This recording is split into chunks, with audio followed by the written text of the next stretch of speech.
I'm Pinky the Pink, also known as Ashley May. I run Make It Pink cross-stitch designs. I've been doing cross-stitching for something like 25 years now. I've been designing for I think 15. I'm not a fan of the video format. I'm really nervous. I don't know how this is going to turn out. I don't want to do a ton of editing for it, so I'm really sorry about all the ums and ahs that are going to occur. I've been thinking about YouTube videos and trying to do this for the solid part of 2 months and probably a bit longer than that, if I'm honest with myself. I'm the kind of person that rambles, and it takes me hours to write a newsletter, and I reread it over and over, and I tweak it, and sometimes typos still make it through. And while I'm comfortable with that format, and I like writing and editing in that way, I'm not looking forward to it for videos.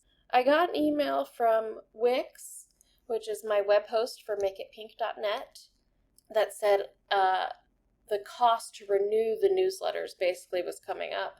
And it was a lot more money than I wanted to spend on newsletters. I fully believe in the newsletters. I feel like that's a great way to reach people. I myself check my email. The first thing that I do when I wake up is I go through all my emails. And so it just makes sense to me, and the way I do things, that other people would also want newsletters. But then this most recent newsletter that went out was, people who wanted it didn't get it. People who were signed up for newsletters said that they hadn't got one in a long time. People that were getting them were actually getting them into their spam folder. So that was really frustrating. And then on top of it, they wanted to charge me a lot of money to continue sending newsletters. And I said, well, maybe newsletters have to go on a break for a while. And maybe now is the perfect push to put me on to video format. Yay! To kind of structure myself, that's what I keep looking over here, is I have a handwritten list of the questions from Facebook. I had put out a post, I think it was in November, asking people what questions I should answer into the introduction. Tamara and a couple other people had asked, how did I start cross-stitching?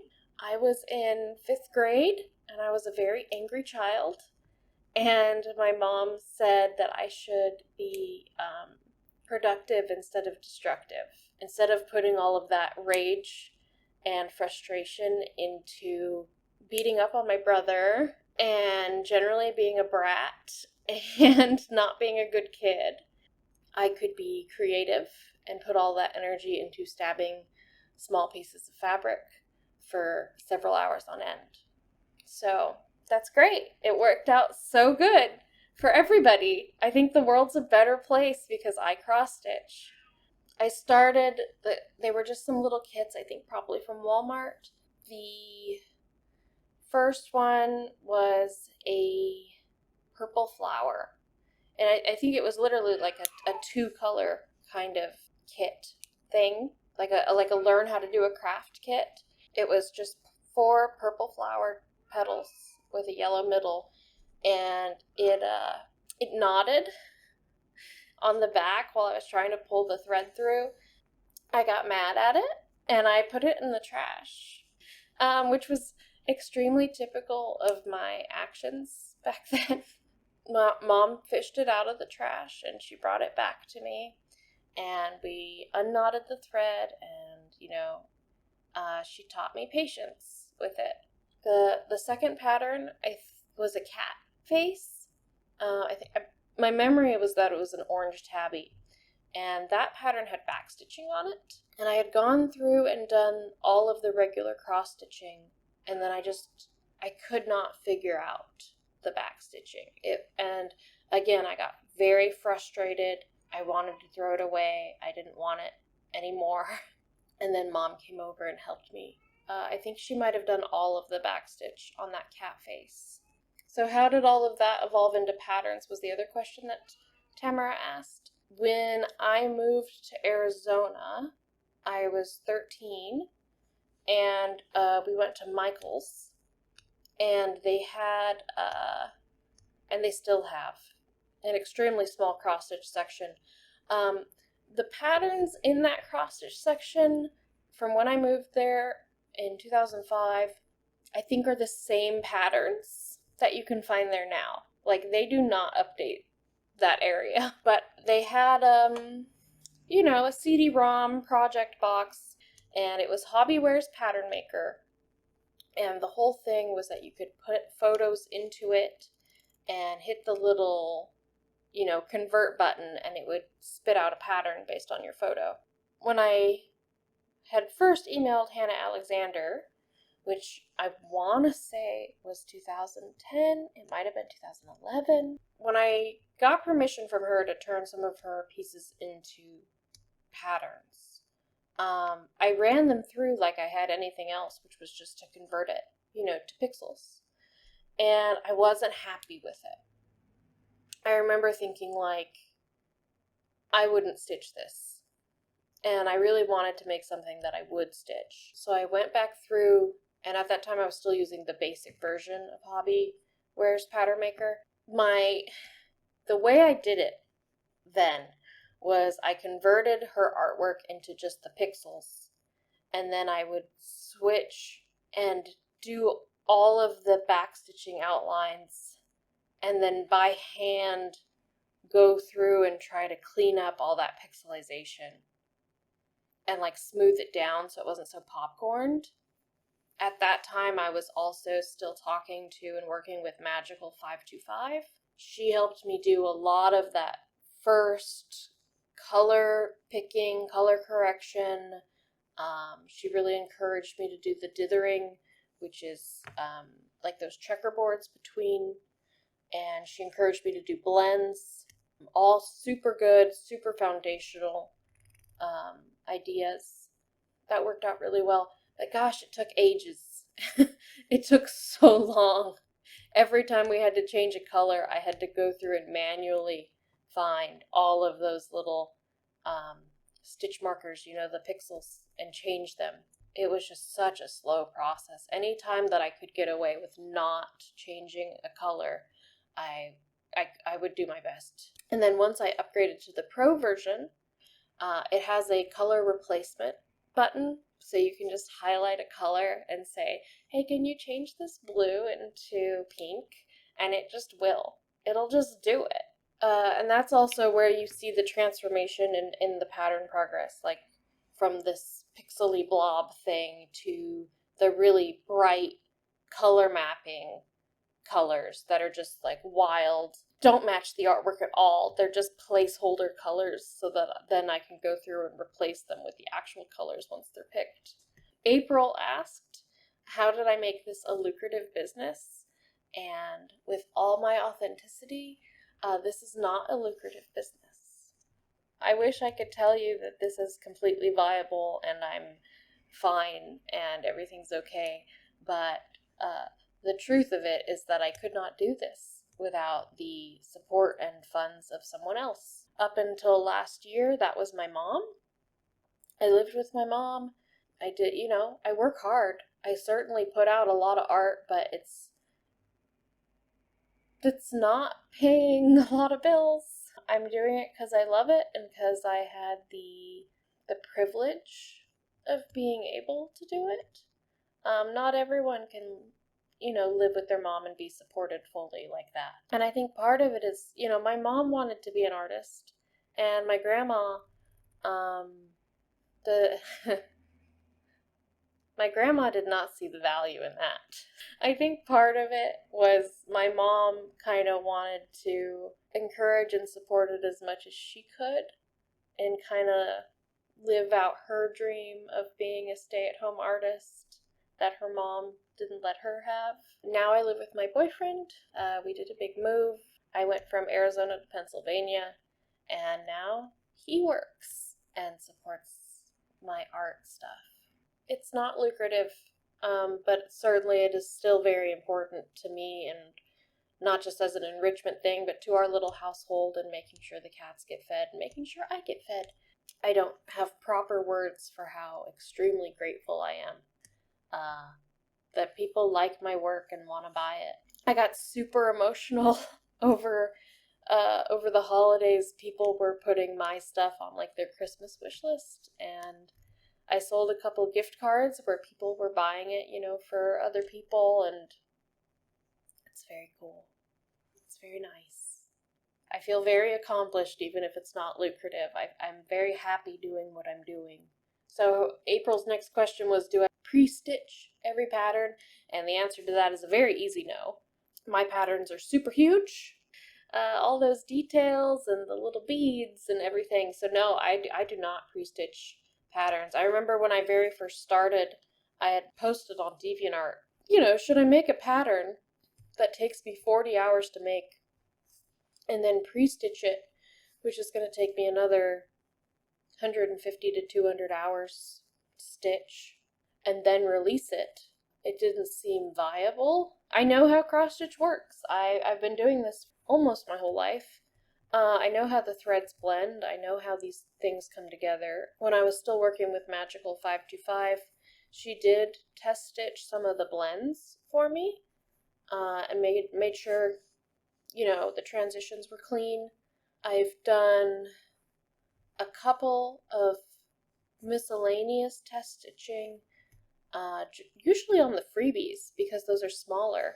But like Crystal and I worked on the Enchantress before she released. A couple people worked on the Stained Glass Rose before that released. My little cross-stitch group of Crystal, Nancy, Carla, and Lenore have very frequently gone through and, made sure the colors looked good, made sure symbols are readable. And there's been occasions where I do test stitch like very small sections. Like when Pluto had the velvet in her ribbon, I test stitched that. When I was doing stuff with Friend One, she was worried about the different back stitching weights in the eyes, I think was specifically. So like I had stitched part of Jaina's face to have a visual for Friend One so that she could see how it looked like when it was stitched. There's been random occasions like that, but for the most part, no, I'm not pre-stitching things. April's next question is Etsy still a good platform? I don't think so. I think it's a good platform for when you're starting. I started on Etsy, and it was I didn't really work with Etsy's the way Etsy wanted to work because I was doing limited edition signed things. And I didn't trust Etsy to not give people access to the old editions. Every time I would make a sale, I would then not relist it as the same listing. I would make a new listing. So like, let's say you bought Meridia 21 out of 50. That one sale, right, that Etsy link with like its listing number and stuff would then go in the trash, and I would make a whole brand new listing for Meridia 22 out of 50. So it made it really hard for people to add stuff to like their favorites or their collections. It made it hard for people to keep track of me. It made it hard for Etsy to promote stuff because it couldn't say like, oh, this is a bestseller item, or this is a popular item. It couldn't do any of that stuff with me because I continuously was recycling the listings because I didn't trust them to keep the files in order. Even with all my nonsense, I did pretty good on Etsy at the beginning. 2019, I want to say, they changed the way their ads worked.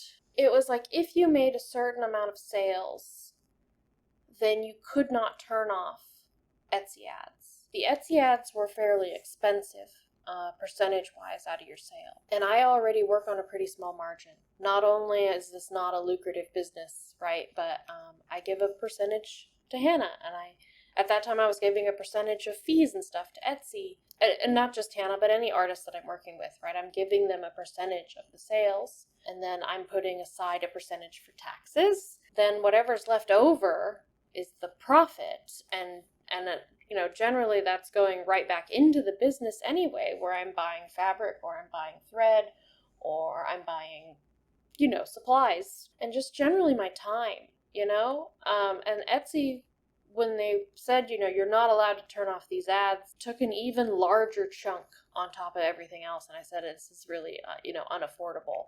And the goal, I wasn't seeing my boyfriend at that time. My goal was just so that Mom didn't have to support me on everything, that I could pay my own bills. And it became very just undoable for me. And I think around the same time is when they introduced the star seller thing. I buy things on Etsy just as a customer, the same way as I'm selling things on Etsy. I would buy something, and then the shop that I would buy something from would send me like a promo email. I, as the shop, would get dinged for not responding fast enough. And it was like, well, this isn't a customer. They put in all of their ads that they'd like to keep art human, but they are very open to AI stuff. I don't know if you guys have seen the AI embroidery patterns, but it's not a great look. I stand by that it's still a good place to start. Having access to that marketplace when no one knows who you are it's a wonderful thing. If you already have a large following, like somewhere else, you think that they would want to buy your things, see about getting, if you can afford to, get your own website or your own, I think it's a Shopify thing. I've never used Shopify. Like I said, I use Wix as my web host, and the reason for that is mainly because they own DeviantArt. I'm a community volunteer for DeviantArt, and it's all tied together. It's all one happy big ecosystem.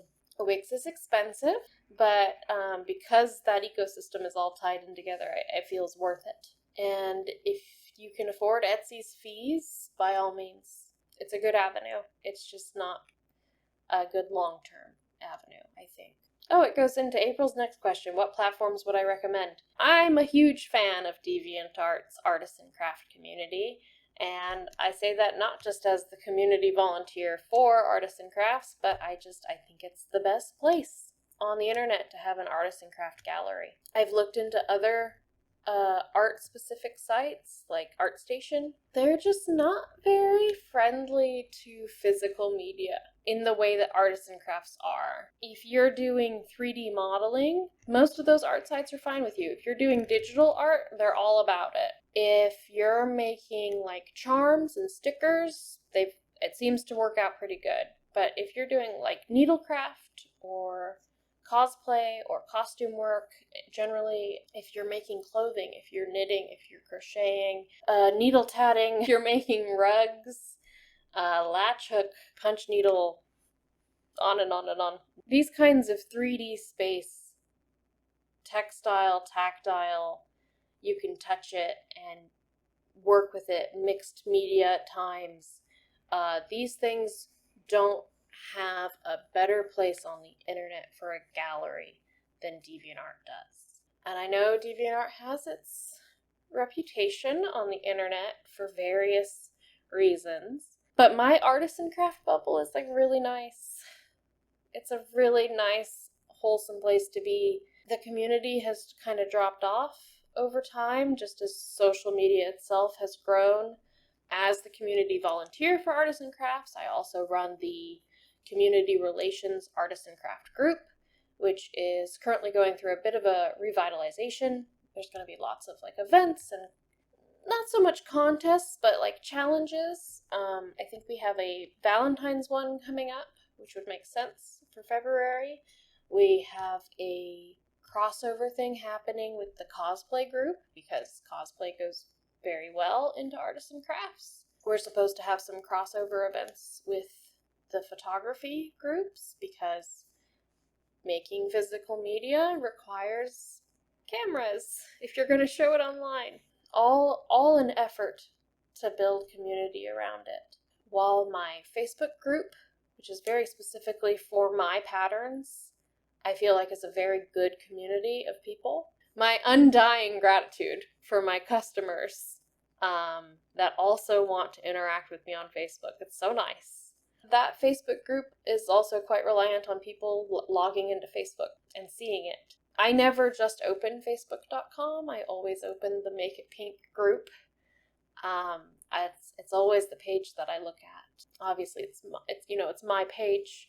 I'm involved with it. Instagram is pretty unusable for me. Instagram was never really my thing, but at least it would cross-post to Facebook. And now it cross-posts to Threads.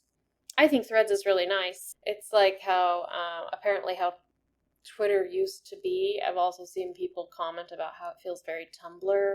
I've had a lot of posts come across where people are saying it's like a lot like MySpace. That's my knowledge there. Gabby asks, how do I coordinate with Mom before and after moving? So if you didn't know already, Mom helps me do all of my color checking. I call it color checking because of the previously explained way I used to do it, where I would pick the colors as close as possible and then go through and color correct it. Now it's less of a color check and more of a color pick, but the old name has stayed.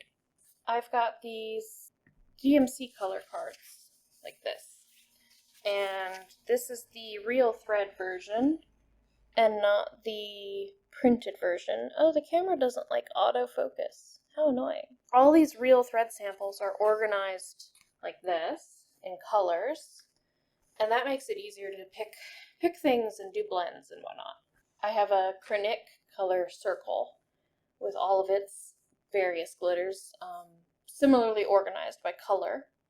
And then here are all of the color boxes, and that's organized by number. When I moved, I made a duplicate set for Mom, so she also has all of the colors by number. Imagine you can see more of this. I've got like an L-shaped desk happening, and Mom would sit there with her own desk with all of the boxes of colors open, and her copy of the color palette, she would almost have like an L setup as well. She can see my computer monitor, and I would highlight like a section of the hair, and I'd say, okay, so like we need 5 colors for hair, or there's 5 symbols for hair, we need to pick 3 solids. The 2 symbols between will be blends, so we need to pick 3 colors that are gonna mesh together and match the artwork. So she's using her own iPad now. I would display the artwork on the iPad because it has the brightest, truest colors. And she would get that. And then my art monitor is the truest, brightest colors. They're still a little different, right? My monitor and the iPad, still not 100% the same. She would, then pick those colors that I've asked her to pick, and then I would hold them up against my version of the artwork over here, and we'd go back and forth. Unsurprisingly, I tend to lean a bit pink in my color choices. Mom tends to lean a bit blue in her color choices, and so we argue with each other until everything looks as close as possible to the original artwork as we can. When we were doing it in person like that, it was much easier for me to keep track of how long that took and be able to add those hours to the final time of creation. But now that I'm moved, she still has that desk setup thing in Arizona, and now I'm here in Pennsylvania with my desk setup. We use an app called Marco Polo, which is basically like video phone messages. She can view them whenever she is able to because we have a time difference now. I don't have to like wake her up and say, hey, we're doing colors. Like she can just look at the video whenever she wants. And what I do is I record my screen and I really slowly, I go through all of the colors that we need to pick. I've been making what I'm calling dot maps, which is where I'm taking the isolated colors and I'm making big dots of those colors in MS Paint next to the original artwork, and I'm labeling all of it. Like she has, the 5 colors in her hair, so it'll be S1, B1, S2, B2, and then S3 for solids and blends. And those will be big dots on the MS Paint. Then I send all of this, the video and the files and all of this to Mom via Dropbox. I taught her how to use that so she can open those up and see those. Then between her iPad and her phone and all of the lamps that I left with her, I think when I was with her in person, we had like 7 lamps at the same time with this bright white light like this, to keep the colors as crisp and as authentic as possible. And so she's got a bunch of lamps there, and I've got new lamps that I bought for here. She'll pick out all those colors from the video, and then she'll send me a video back. I pick out all of those colors, and I lay them out, and I, make changes or corrections, and then I send her a video back, and then she makes those changes that I wanted, and, we'll go back and forth until it's right. After all those colors are picked, then of course I have to go through and do all my symbols and clean up and everything, but Mom helps me with colors. Bless her for helping me with colors, because without her, all of our patterns would be pinker. As much as that would make me happy, it would not be as true to the artwork as we could get it. Thank you, Mom, for all of your work and help. You make my patterns so much better. So Maria asked, how did I meet and partner with Hannah? The answer to that is DeviantArt. I followed her as an artist for quite a while, and she does cosplay design. So, when she would post a design like Belle, she would say what kind of fabric is going to drape, and the reason she picked the stuff that she did in those design elements, and what type of beads or what type of crystals that she would recommend. If things would be metallic, those were generally involved in her artist notes as well, as cosplay designs. I still have never stitched one of my own Hannah designs. It's making me crazy. I really wanted to stitch them. I looked at them and I said that I can't do cosplay, or I don't do cosplay, not that I can't. I'm sure I could if I wanted, but I don't want to. I'd love to see this dress in all of its glittery metallics and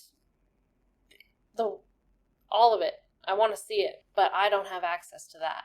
But what I do have access to is embroidery. And so I messaged Hannah on DeviantArt and I said, I'd like to convert your artwork into patterns. At that time, because of the way I converted things into the pixels, as I talked about earlier, I needed versions of her art without the watermarks. Because when you convert into pixels like that, the watermarks also become pixelated.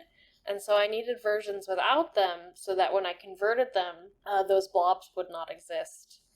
And so she gave me access to the first three, which are Meridia, Rapunzel, and Belle. Again, as I told earlier, I was unhappy with the pixelization, and I went through the whole relearning, reteaching myself process. When I went back to ask her for more, she said no. I was really upset about it. A while later, she messaged me and had a change of heart on it. I sat at my desk and I cried, and I called my mom and I cried, on the phone to her, and I said, this is a life-changing thing. She's gonna let me work with her art. We agreed on the limited edition thing. Originally, right, we had 50 sets and we had 50 solos. Once they were gone, they were gone. There was 100 copies of a design meant to go out ever. It took 4 years for the first pattern to sell out, and that was Merida. The moment she sold out, a bunch of people posted and were mad that it sold out, and I was like, what? You guys have had so long to buy this pattern if you wanted it, and it's always been known that they're limited edition. I guess enough people must have messaged Hannah upset about it. She messaged me and was like, let's release more. That's how we ended up with the current system for the older patterns, where another set of 50 will release at the higher, first without signatures, and then slowly the price goes up. And with the price going up, Hannah then gets more money sent her way. The idea is that people who bought it early, or maybe had a sense of FOMO, won't feel cheated out, I suppose, for people who came later. They're really, really big projects. There's definitely a sense for me that if people can't afford the pattern, they might have difficulty getting all of the supplies together. Because the materials, right, there's a lot of colors, and DMC thread went up in price. There's a lot of skeins that you gotta buy, and some of them require multiple skeins, and the Krennic thread is not cheap. Getting a spool of Krennic it's a lot. The beads can be a lot. Some of them have specialty materials for finishing. Those can cost extra. The price of my patterns is high, and I acknowledge that. I'm aware of it. It's a luxury art. Cross stitch can absolutely be an affordable thing. I've been working on it since I was really little. You can get kits at, Walmart. I think you can get whole kits for less than some of my patterns cost. It's been a long time since I've been into a physical store to look at patterns because, like I said, I think Michaels still sells the same patterns as in 2005 when I moved to Arizona. I do still go in physically to pick up thread, but most patterns I buy are digital anymore. They're from Etsy sellers. They're from people who have individual stores. Maria's other question, she asked, which pattern is my favorite? I've actually have been thinking about this for a bit because I don't want to just pick based on like my favorite character, but I mean that's the truth. Belle in her winter outfit is my favorite design. It's my favorite pattern that I've done. I feel like I went quite extra on it, not just because she's my favorite character, and I really liked putting in the extra option of like the fuzzy stuff for her wintry themed things. That came up again in some of the avatar patterns.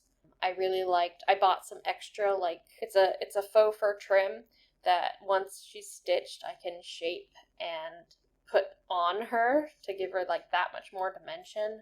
My favorite designer, Mirabilia, some of her older designs have roses that don't require backstitching, and I had gone through and really like studied how those were put together and put those in the center panel of her dress instead of trying to one for one replicate it from Hannah's art. Being able to do the different background layers. I believe the Winter Belle has 3 different background stages, one with a foreground branch that when I took out and reworked the dress, where that branch had intersected, I felt really good about that. So that one's easy, my favorite. Outside of the Hannah designs, I think Just Call Me Cat's Ostara would be a very easy second place. She's so pretty, and that was one that I got to stitch myself to almost prove the concept of how the Krennic glitter was gonna go on top, and photographing glitter is tough, but I was really, really pleased with how that had come together, and all of her backstitching, the way that she sparkles, all the beads in her flower crown and her hair, the Krennic halo around her whole body, it turned out really nice. I'm really, really happy with that one. I think that covers an intro video. I hope if you made it this far that you don't mind my rambling so much, and that you had, that you learned something and that you enjoyed it, and that this was nice. I'm gonna try to do more of this. I don't know how well I'll keep up with it. It took a lot of energy today to sit down and make myself do this. And it's not that I don't, want to answer these questions or that I don't want to communicate. It's just I would have rather put this in writing. I plan to do videos that are kind of reviewing my patterns. I'd like to review some stuff that I've stitched by other people. I'd like to go over more of my process. Not necessarily in a tutorial way, but so that people can kind of see what I'm doing when I'm making patterns. There is a tutorial that I would like to do, Hannah Alexander's Mario bouquet. I planned to do this and then I ended up moving. I wanted to just make it almost like a really in-depth, almost like a book type of tutorial. It quickly got away from me, and so I thought, well, if I'm going to be doing YouTube stuff anyway, maybe I can also make that into a tutorial video to go along with the written PDF, because certainly writing things makes me happier. Thank you all for your support. Thank you for sticking with me through this. Thank you for helping me take care of my cats and myself. It means more to me than I can put in words. And thank you to my mom for making all this possible and continuing to help me today. It's really, really cool.